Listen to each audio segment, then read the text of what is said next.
Life changing Gautam Buddha की कहानी। दोस्तों, आज आपके पास जो कुछ भी है वो इसीलिए नहीं है कि आपकी किस्मत में इतना ही लिखा था या फिर आपकी किस्मत ही खराब है, बल्कि वो इसीलिए है क्योंकि आप इतना ही डिजर्व करते हैं। दोस्तों, यह प्रकृति बड़ी ही न्यायप्रिय है। यह उसे उतना ही देती है जितने का वह हकदार होता है। चाहे वो ज्ञान हो या धन, अभी आपके पास उतना ही है जितने की आप हकदार है। लेकिन अगर आपको इससे भी ज्यादा चाहिए तो आपको उसके काबिल बनना होगा। दोस्तों, ऐसा कौन सा गुण है जो आपको काबिल बनाता है?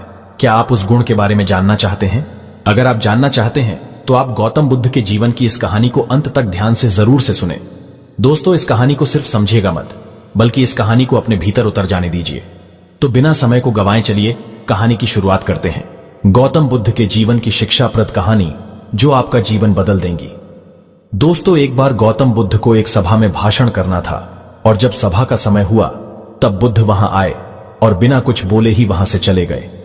तकरीबन 100 से भी ज्यादा लोग बुद्ध का उस सभा में इंतजार कर रहे थे और बुद्ध के इस तरह के व्यवहार को देखकर सभी लोग बहुत चौंके, लेकिन किसी ने भी बुद्ध से कोई भी प्रश्न नहीं किया। दोस्तों, अगले दिन फिर से सभा का आयोजन हुआ और दूसरे दिन सभा में लोगों की संख्या तकरीबन घट गई। इस बार तकरीबन 80 लोग सभा में बैठे हुए थे। बुद्ध सभा में आए, लेकिन इस बार भी बुद्ध ने वही किया, यानी बुद्ध इस बार भी आए और बिना कुछ बोले ही वहां से चले गए। लोग दोबारा से चौंके, लेकिन किसी ने भी बुद्ध से कोई प्रश्न नहीं किया। अगले दिन सभा का आयोजन फिर से किया, लेकिन इस बार सभा में लोगों की संख्या और घट गई। इस बार सभा में केवल 50 लोग ही आए हुए थे। बुद्ध सभा में फिर से आए और उन्होंने इधर उधर देखा और बिना कुछ बोले ही सभा से चले गए। उसके बाद कुछ लोग क्रोधित भी हुए क्योंकि लोगों ने अपना काम छोड़ छोड़कर आए हुए थे, लेकिन किसी ने भी बुद्ध से कोई प्रश्न नहीं किया। अगले दिन फिर से सभा का आयोजन हुआ। दोस्तों, आप लोग जो इस कहानी को सुन रहे हैं, आप में से भी कुछ लोग मन ही मन यह कह रहे होंगे कि अरे कितनी बार सभा का आयोजन होगा, और आप लोगों को भी इस कहानी को सुनते वक्त इरिटेशन होना शुरू हुआ होगा। और जिन जिन लोगों को भी अभी इरिटेशन होनी शुरू हो गई है, उन लोगों को तो यह कहानी बड़े ध्यान से पढ़कर समझना चाहिए, क्योंकि यह कहानी आपके लिए ही है। अगले दिन फिर से सभा का आयोजन हुआ, लेकिन इस बार सभा की संख्या और ज्यादा घट गई थी, यानी इस बार सभा में सिर्फ 30 लोग ही थे। फिर उसके बाद बुद्ध सभा में आए, मुस्कुराए और फिर से बुद्ध ने वही किया, यानी बिना कुछ बोले ही वहां से चले गए। इस बार भी लोग बहुत क्रोधित हुए और इस बार लोगों ने पीछे से कुछ कहा भी और बड़बड़ाए भी, लेकिन बुद्ध ने उनके किसी भी प्रश्न का उत्तर नहीं दिया। दोस्तों, अगले दिन फिर से सभा का आयोजन हुआ और इस बार लोगों की संख्या बहुत ज्यादा घट गई थी, यानी इस बार सभा में कुल मिलाकर 15 लोग ही आए हुए थे। इस बार भी बुद्ध सभा में आए, लेकिन इस बार बुद्ध अपना आसन ग्रहण कर लेते हैं। फिर बुद्ध बोले और बुद्ध ने उन 15 लोगों को उपदेश दिया और वे 15 लोग ही बुद्ध के भिक्षु बन गए और आगे चलकर उन 15 लोगों ने ही बुद्ध के ज्ञान को अलग अलग दिशाओं में फैला दिया। फिर एक दिन बुद्ध से किसी ने पूछा कि बुद्ध, आप कई दिनों तक बिना बोले ही सभा से क्यों चले जाते थे? फिर बुद्ध कहते हैं कि मैं उन लोगों को खोज रहा था जो लायक थे, यानी कि पहले दिन 100 से भी ज्यादा लोग आए हुए थे, उसमें से ज्यादातर लोग सिर्फ आए हुए थे। उन्हें मेरे उपदेश से कोई भी मतलब नहीं था, वे बस आ गए थे। और उसमें से ज्यादातर लोग सिर्फ देखने और सुनने आए हुए थे कि सभा में क्या होता है। वे मेरे काम के लोग नहीं थे, क्योंकि वे लोग मेरे ज्ञान को औरों तक नहीं पहुंचा सकते थे। मुझे तो उन लोगों की खोज थी जो मेरे ज्ञान को जन जन तक पहुंचा सके। कई दिनों तक सभा से बिना बोले ही मैं इसीलिए चला गया क्योंकि मैं यह देखना चाहता था कि वे कौन लोग हैं जिनके भीतर वास्तव में प्यास है।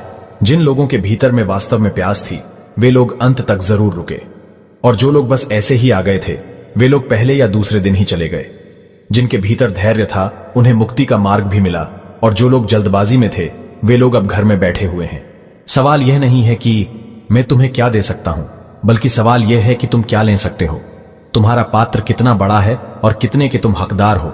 जितने के तुम हकदार हो, उससे ज्यादा तुम्हें नहीं मिलेगा। फिर वह व्यक्ति बुद्ध से पूछता है कि बुद्ध लायक कैसे बने?